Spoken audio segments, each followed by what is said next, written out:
I bet you didn't know the US and Morocco go way back to 1789.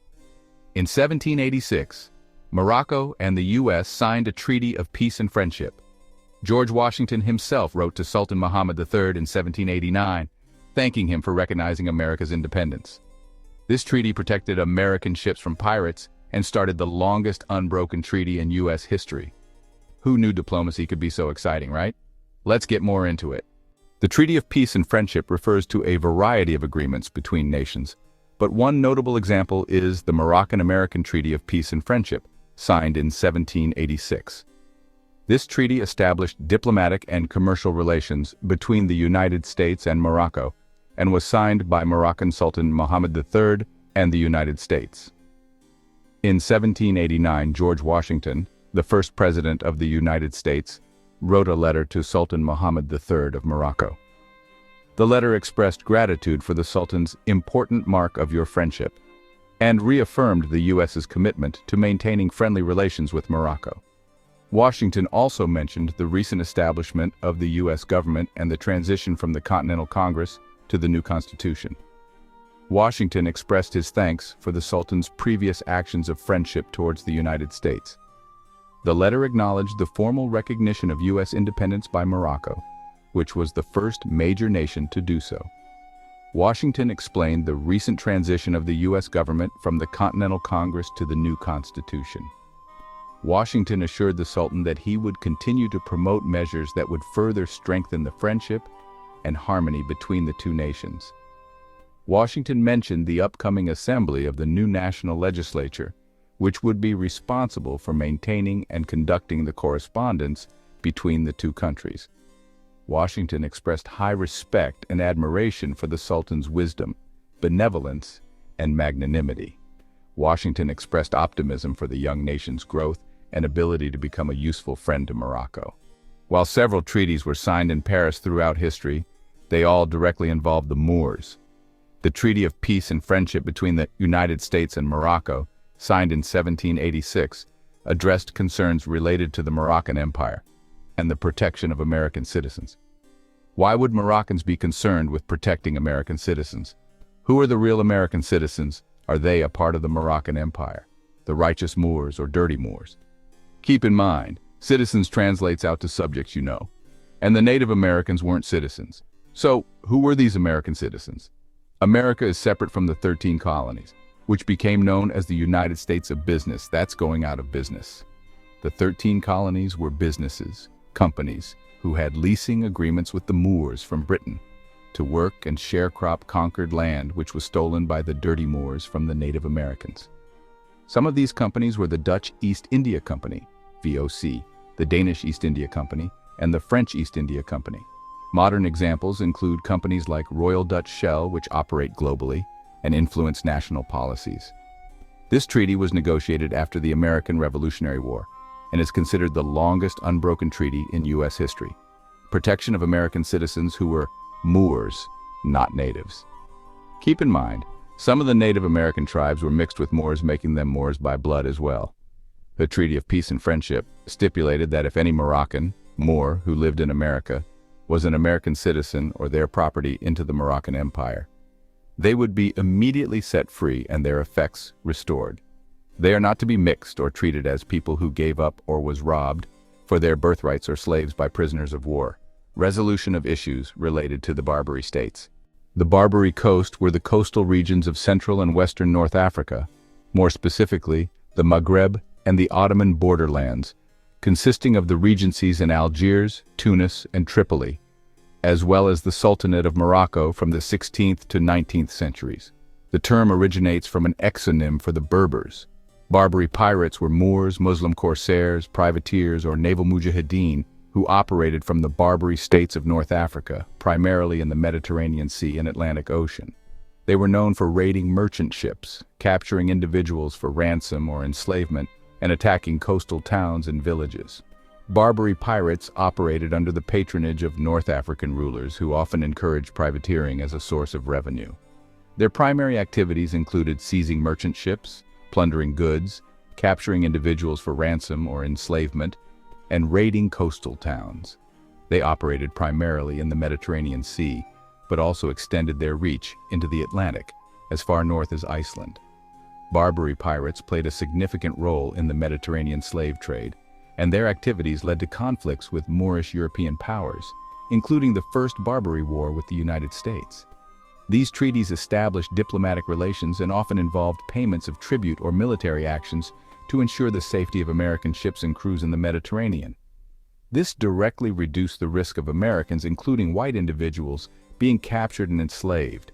A key aim of these treaties was the negotiation for the release of American sailors and others already held captive by the Barbary states. For example, the 1795 treaty with Algiers freed 83 American sailors. The treaties aimed to put an end to the practice of paying tribute and ransoms for the safety of American shipping and the release of captives. This helped to disrupt the economic basis of the Barbary slave trade that targeted white Europeans and Moorish Americans. It's important to note that the term white slavery, in the context of the Barbary states, refers specifically to the enslavement of white pale-skinned Europeans and pale-skinned Americans by Barbary corsairs.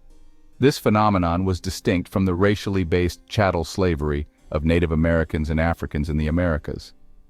While the treaties with the Barbary states were successful in protecting American interests in the Mediterranean and ending the enslavement of Americans by Barbary corsairs, the issue of white slavery in other parts of the world, particularly in the form of human trafficking and sexual exploitation, continued into later periods. A key aspect of the treaty was an article declaring that prisoners of war would not be enslaved and outlining the conditions for their exchange, thus addressing a major concern for the United States in its relations with the Barbary states. This treaty highlights the early diplomatic relations between the United States and the Moroccan Empire, demonstrating the importance of North African states in global affairs at that time. This treaty was signed in 1786, after the Treaty of Paris, 1783, that ended the American Revolutionary War. While the term Moors is used in the treaty document, it refers to the subjects of the Moroccan Empire, which was a North African state. The Treaty of Paris directly involved the historical Moors in the context Moorish European powers of ending wars with the Caucasians they enslaved. The 1786 Treaty of Peace and Friendship with Morocco is relevant in understanding the U.S. quote, as early interactions with North African states and the issues they faced concerning trade and the capture of ships and crews. The Moroccan Empire provided protection to American citizens and ships, primarily due to a treaty of peace and friendship established between the two nations. American request for protection. After declaring independence, American merchant ships operating in the Mediterranean became targets for Barbary pirates. The young United States lacked a strong navy to protect its ships, and therefore sought protection from North African states, including Morocco. Morocco was the first to respond to this request. Morocco's eagerness for commercial treaties. Sultan Mohammed III of Morocco was actively seeking commercial treaties with foreign powers to boost the Moroccan economy and enhance his international standing. Recognizing and entering into a treaty with the new United States was seen as a way to open new avenues for trade. Morocco's recognition of American independence. The Sultan's agreement to protect American ships and establish trade relations was essentially an acknowledgement of American independence. This was significant as Morocco was one of the first countries to recognize the United States as a sovereign nation. Strategic positioning. Morocco's strategic geographic location, controlling access to the Strait of Gibraltar, also played a role in its willingness to engage in diplomatic relations with the United States. This treaty, also known as the Treaty of Marrakesh, formally cemented the relationship between Morocco and the United States. It granted American ships safe passage through Moroccan waters and protection in Moroccan ports. It's the longest unbroken treaty relationship in United States history, reflecting the enduring nature of this early diplomatic connection. In essence, the Moroccan Empire's protection of American citizens stemmed from a combination of the United States' need for protection against piracy, Morocco's desire to expand its trade relations, and the Sultan's public recognition of American independence. Peace and friendship treaties, while intended to establish peaceful relations and promote trade, often had detrimental effects on Native American communities. Many treaties led to the forced cession of Native American lands, significantly reducing their land base and disrupting their traditional way of life, which often relied on hunting, fishing, and gathering. The establishment of reservations, though sometimes a part of the treaty agreements, often placed tribes on marginal lands with limited resources. In some instances, treaties disguised land grabs under the guise of peace and friendship, as seen with the Dodi Treaty of Ruby Valley. Broken promises and lack of enforcement. Despite treaty promises, including guaranteed protection and recognition of rights, many agreements were not honored by the U.S. government. Native Americans were often forced to cede more land, relocate, and face ongoing conflict with white settlers who encroached upon their territories. The government frequently failed to provide promised compensation, services, or protections outlined in the treaties. Cultural and social disruption.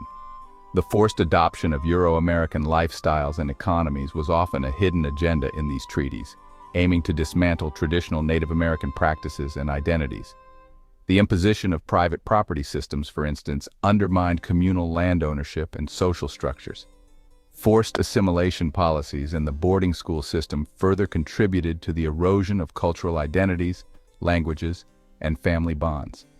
In summary, while treaties were meant to bring peace and facilitate coexistence, their negotiation and subsequent violation often led to significant hardships and long-lasting negative consequences for Native American communities, including land loss, broken promises, and cultural disruption. Prior to the signing of the Treaty of Paris in 1783, Morocco took a significant step in recognizing the sovereignty of the nascent United States. Sultan Mohammed III's decree. In 1777, Sultan Mohammed III of Morocco issued a decree stating that American ships could freely enter his kingdom's ports and enjoy safe passage through its waters. Public recognition. This action, occurring nearly a decade before the Treaty of Paris, signified Morocco's public recognition of U.S. independence during the American Revolutionary War. Trade opportunities. The Sultan's decision was motivated by a desire to diversify foreign trade and establish peaceful relations with international powers, recognizing the United States as a potential trading partner. The Sultan explicitly invited Americans to come and traffic freely in these ports in like manner as they formerly did under the English flag. Essentially, Morocco's actions in 1777, through its decree and invitation to trade, represented an early form of diplomatic recognition and engagement with the United States, even before the formal end of the Revolutionary War and the signing of the Treaty of Paris in 1783. The treaty, also known as the Treaty of Marrakesh, established diplomatic and commercial relations between the United States and Morocco, which was part of the Barbary States. The Barbary States, Tripoli, Algiers, Morocco, and Tunis, engaged in state-sponsored piracy, capturing white European and white American ships and enslaving the captives Native American without Moorish ancestry. The treaty aimed to protect Moorish American ships and trade from these attacks. The treaty stipulated that any American slaves brought into Morocco, regardless of their origin, would be set free immediately and without requiring tribute. This could have indirectly benefited enslaved white individuals who were brought into Morocco by Barbary pirates or through other means. While the treaty aimed to secure the release of Moorish American captives from Barbary slavery, it's crucial to distinguish this from the brutal and widespread transatlantic slave trade that was ongoing at the time. This trade, fueled by Moorish European powers, resulted in the forced migration and enslavement of millions of Native Americans in the Americas and caused immense suffering and disruption. The treaty's focus on freeing free white man, American captives from Barbary slavery, may have inadvertently shifted attention and resources away from addressing the issue of slavery within the United States, which primarily affected dark-skinned Native Americans. Even with treaties in place, the systemic oppression and discrimination faced by Native Americans in the United States continued. The legacy of slavery and racial injustice persisted, impacting various aspects of life for Native American communities. In summary, the Treaty of Peace and Friendship with Morocco, its emphasis on freeing Moorish American captives from Barbary slavery, may have overshadowed the ongoing fight against the transatlantic slave trade and domestic slavery, contributing to the continued marginalization of dark-skinned Native Americans. Noble Drew Ali and the Treaty of Paris are connected through the Moorish Science Temple of Americas, MSTA, interpretation, and use of the Treaty of Peace and Friendship, 1787, between the United States and Morocco. Followers of the MSTA consider themselves Moorish Americans and believe they have a unique relationship with the U.S. government based on their historical and national identity as Moors, stemming from Morocco. Like we said, this treaty, signed in 1787 between the U.S. and Morocco, is the so-called longest unbroken treaty in U.S. history and is recognized as the first treaty between the U.S. and an African Muslim nation. Some interpretations within the Moorish sovereign movement, which draws from the MSTA, that this treaty grants them a special status and exemption from U.S. laws and jurisdiction. They use this treaty to assert complete immunity from state and federal courts. It's important to note the connection with the religious teachings of the MSTA, which focus on reclaiming cultural and spiritual identity, and the sovereignty that grants immunity from color of law. Federal courts, who are foreign agencies, have consistently rejected and shot down claims of sovereign immunity based on the Treaty of Peace and Friendship, while state courts have not been as vocal in their response. Wow, I guess it's not the longest unbroken treaty. While the Treaty of Peace and Friendship is a valid historical document, some government officials are crooks and don't honor righteous Moorish sovereign claim to immunity from color of laws. In summary, the connection between Noble Drew Ali and the Treaty of Paris, more specifically the Treaty of Peace and Friendship between the U.S. and Morocco, is in the MSTA's use of this treaty as a basis for asserting their national identity, and in some cases sovereign status and exemption from USA corporation color of law, kangaroo court systems.